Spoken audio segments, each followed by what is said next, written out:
finger, because obviously I just feel that so much can be controlled by the human dimension and just common sense, really.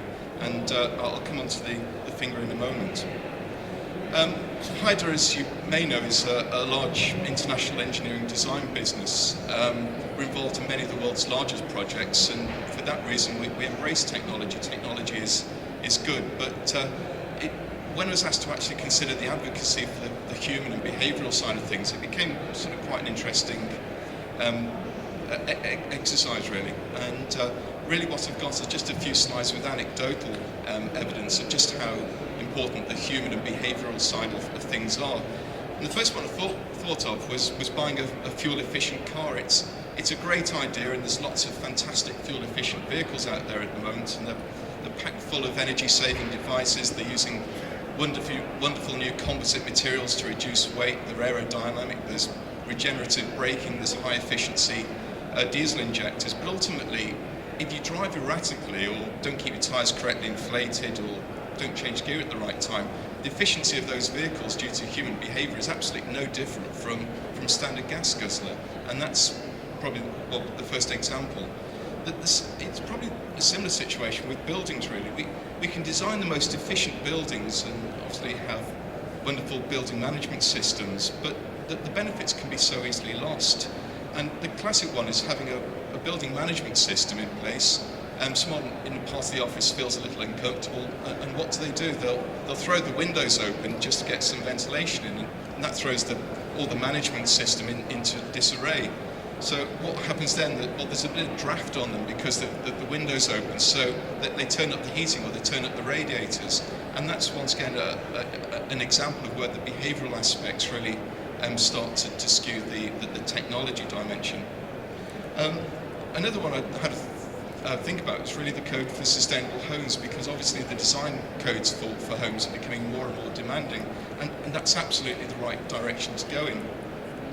But I did a little bit of research yesterday, and there's an increasing evidence that for people who live in energy efficient homes, they don't actually look on it as being energy saving, or the fact that they're actually saving money. They use the fact that they're in energy efficient homes to increase their comfort levels. They literally turn up the heat. They feel that because they're saving money, it's okay just to turn things up a little bit, or to run the heating system a little longer.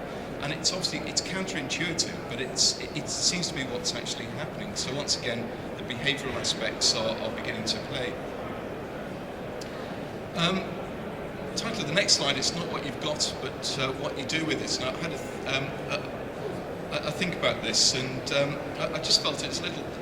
I had to think about passive infrared detectors, PIRs, and felt that in a world where we've got all this wonderful technology, there's got to be room for a light switch, a finger and a brain to connect the two at the appropriate times. And it just strikes me that it's remarkable that there's this move away from something as simple as a light switch to sophisticated technological solutions when we don't really necessarily already need them.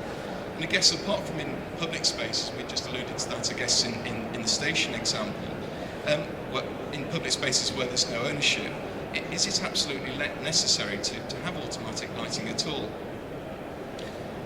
Another case study from personal experience was at London University, where we're involved in carbon management studies for a new student hall.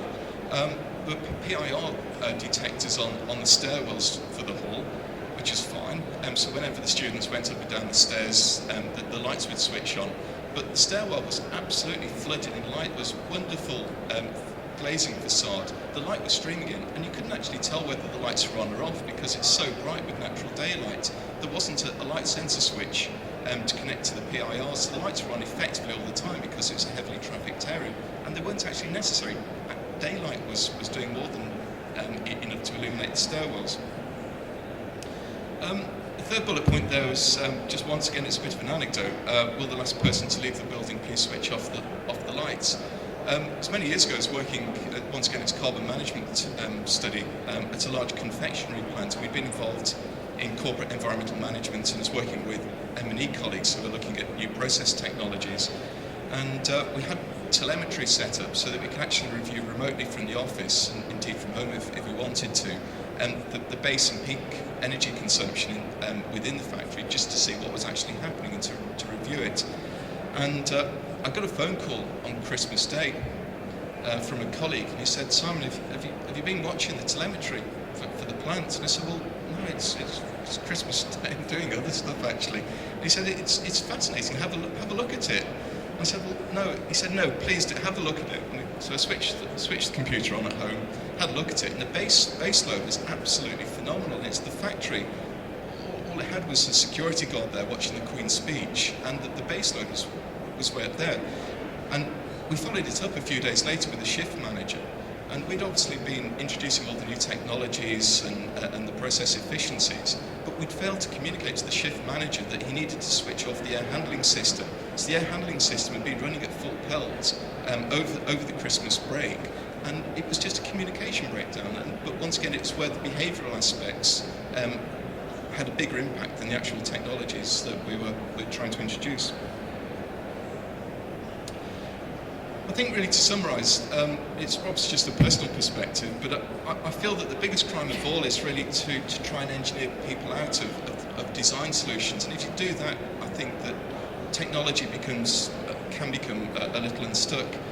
I think that we all need to take responsibility for saving energy and reducing carbon emissions. And I think until we do this, we can have as much technology, we can have all buildings and factories and transport systems that are bristling with technology, but we're not really going to get to the nub of the problem that is a match between the technology and the people dimension.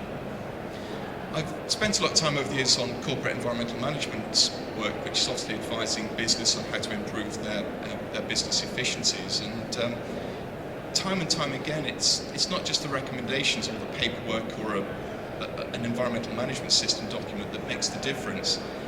It is the people dimension. It's engaging the people rather than excluding them from the process.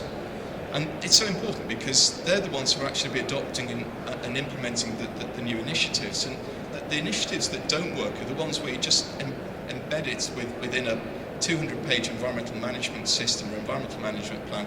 It sits on a shelf, it gathers dust, and there's no one there who's actually empowered to implement it and to make the difference.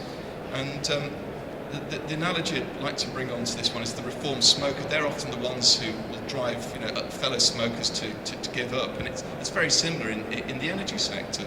So it's really the reformed energy waster, I feel, who can be the zealots in pushing others to kick the nasty habit of energy wastage. So really, to sum up, I do feel that it's the people dimension which is pretty important, certainly on a par with the technology solutions. You can have as much technology solutions as you want, but if you haven't got the people to actually interpret and to implement them, then things come a bit unstuck.